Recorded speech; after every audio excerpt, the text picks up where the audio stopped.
Excellencies, ladies and gentlemen, today's virtual climate summit convened by the Climate Vulnerable Forum was a landmark event, the first of its kind involving world leaders. Embracing the Talanoa spirit of respectful engagement and inclusivity, we have heard from heads of state and government, ministers, and other leaders from around the world, including important messages of an unwavering commitment to ambitious climate action and to the Paris Agreement. We were also joined by people around the world who interacted with the summit.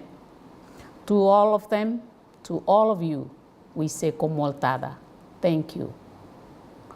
Most importantly, the summit conveyed a message of hope and determination from the front line in the wake of last month's IPCC special report on 1.5 degrees Celsius, recognizing that every country will be vulnerable to the worst impacts that will come with 1.5 degrees Celsius or more of warming. The summit sent a collective signal of our commitment to step up global ambition by 2020 in line with the goals of the Paris Agreement.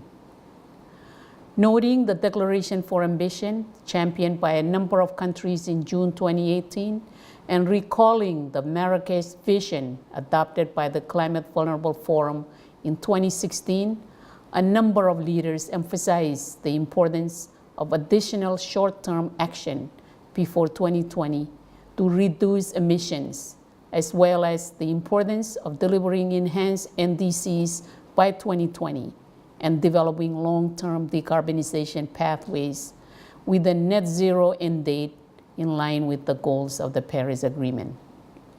It is clear that the UN Secretary General's Climate Summit in September 2019 is our biggest political opportunity to step up ambition, as well as to deliver additional support for the most vulnerable, and that the Talanoa dialogue at COP24 represents a crucial stepping stone for our efforts to do so. If the world is to respond to the findings of the IPCC special report in a credible and responsible way, then the Talanoa dialogue must inform countries in coming forward with new and more ambitious climate targets, NDCs, by 2020 at the latest.